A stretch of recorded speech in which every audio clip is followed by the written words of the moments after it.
মেজো ভাই, ও মেজো ভাই, মেজো ভাই, কি হয়েছে ভাই? আমার বউয়ের ক্যান্সার ধরা পড়ছে ভাই।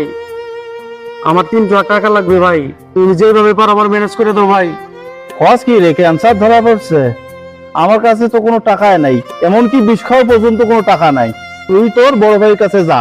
কি কো ভাই, তোমার কাছে টাকা নাই? যা তো, ডিস্টার্ব করিস না, আমার কাজ আমার করতে দে।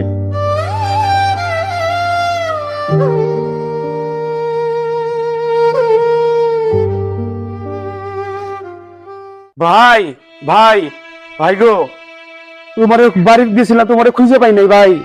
আমার কেন খুঁজতেছস? ভাই ডাক্তার বলছে ভাই আমার বউর ক্যান্সার ধরা পড়ছে ভাই। লাখ 3 লাখ টাকা লাগবে ভাই, তুমি যেভাবে পারো ভাই আমার বউটাকে বাঁচাও ভাই। তুমি লাখ 3 লাখ টাকা দাও ভাই। তুই পাগল হইছস নাকি? এইমাত্র আমার বাড়ির কাজ ধরছি, আমারই অনেক টাকার প্রয়োজন। ভাই গো, তুমি আমার বউর জীবন বাঁচানোর কথা একটু ভাবো ভাই। না রে, আমার পক্ষে টাকা দেওয়া সম্ভব না, তুই তোর মজু ভাইয়ের কাছে যা। ভাই মেজো ভাইয়ের কাছে গেছিলাম, মেজো ভাই তোমার কাছেই পাঠাইছে, ওর কাছে টাকা পয়সা নাই। কি আমার কাছে পাঠাইছে? আমি নিজে যে বিপদে আছি, তোর টাকা দেওয়ার মতো আমার কোনো টাকা নাই, তুই এখন যা। না, যেভাবে হোক আমার বউটার বাঁচাইতে হইব। মাতবরের কাছে জমি পেয়েছে হইলো আমার বউর আমি বাঁচামু, আমার বউর আমি মরতে দিব না, আমার বউর আমি মরতে দিব না। মাতবরের কাছে যাই।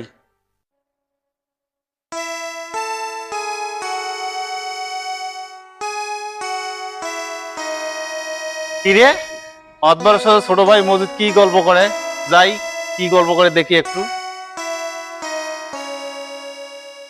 ঠিক আছে মজিদ, জমি আমার পছন্দ হয়েছে, তুমি কাগজপাতি নিয়ে এসে 1 ঘন্টা পরে আমার সঙ্গে দেখা করো।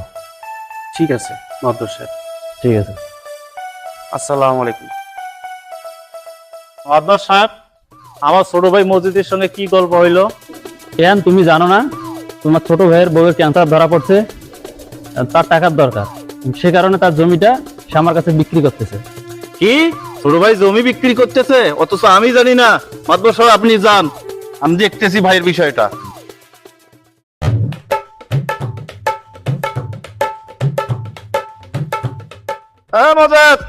মজিদ দাঁড়া। কি রে, শুনলাম তুই নাকি জমি বিক্রি করতেছস? হ্যাঁ, আমি জমি বিক্রি করতেছি। তুই জমি বিক্রি করবি, আমার একটিবারও জানালি না। তোমারে জানাবো কি, তোমার তো বিষ খাওয়ার পর্যন্ত টাকা নাই, তুমি আমার জমি কিলো কি দিয়া? টাকা না থাকলে ব্যবস্থা করতাম, দরকার থেকে ধার জানা হইলেও আমি জমিটা নিতাম, তবু তোমার জমি আমি নিব।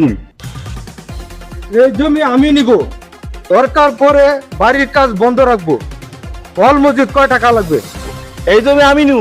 না, এই জমি আমি নিব। আমি নিব এই জমি, এই জমি আমি নিব। এই জমি আমি নিব। বল মজিদ তোর কত টাকা দরকার? থামো, তোমরা থামো, তোমাদের দুজনের কারো কাছে আমি জমি বিক্রি করবো না। কেন বিক্রি করবে না? আমরা তোর ভাই না?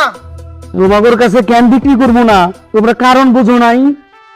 আমার বউয়ের চিকিৎসার জন্য যখন তোমাদের কাছে গেছিলাম, তোমাদের কারো কাছে টাকা নাই, আর এখন যখন জমি বিক্রি করার কথা বললাম, তোমাদের টাকা জোগাড় হয়ে গেল, তোমরা ফিরে আসলা। একজন কইতেছো বাড়ির কাজ বাদ দিবা, আরেকজন কইতেছো ধার দেনা করে নিয়ে আসবা টাকা। এই কথাগুলো তখন কইছিল তোমাদের? ছোটবেলায় বাপ মারা গেছে, মানে আমার কাছে ফালাই রেখা তোমরা চলে গেলা। তুমি একটা বড় কোম্পানিতে চাকরি করো, মেজো ভাই তুমি ব্যবসা করো, কোনোদিন খোঁজ খবর নিছো আমার মায়ের কি খাই, কিভাবে থাকি?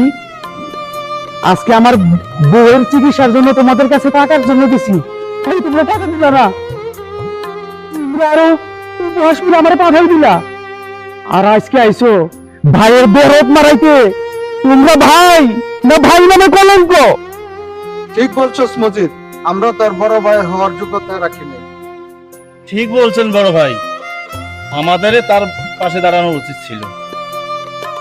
হ্যাঁ মজিদ, অনেক অন্যায় করছি ভাই, তুই আমাদের মাফ করে দে। শোন মসজিদ, তোর জমি বিক্রি করা লাগবে না। 3 লাখ টাকা অর্ধেক আমি দিব, অর্ধেক তোর মেজু ভাই দিবে।